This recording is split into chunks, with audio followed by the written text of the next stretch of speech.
Welcome to the Tech Egg. Don't get scrambled. Enjoy the video. Inspect the tailgate externally for dents, misalignment, or missing clicks when you pull the handle. These clues tell you whether the problem is mechanical or electrical. Remove the inner tailgate trim panel using a Phillips screwdriver and a trim tool, starting at the 6 to 8 clips.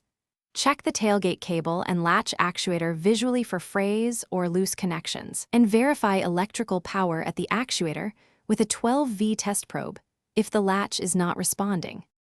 Disconnect the 12V connector and unclip the tailgate cable from the handle linkage before attempting removal so you avoid damaging connectors.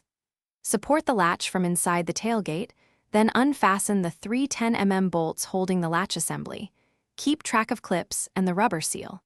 Install the new OEM latch, align it so the striker meets the catch smoothly, and use a torque wrench to tighten the bolts to 8 Nm before reconnecting power and reattaching the cable.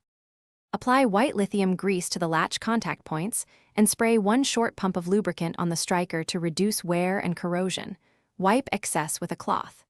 Reinstall the trim panel, then adjust the striker position in small increments to ensure the tailgate catches and releases smoothly without binding or misalignment.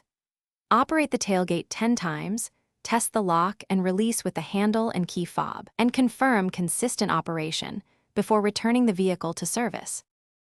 Thanks for watching. Consider subscribing if I helped unscramble your problems.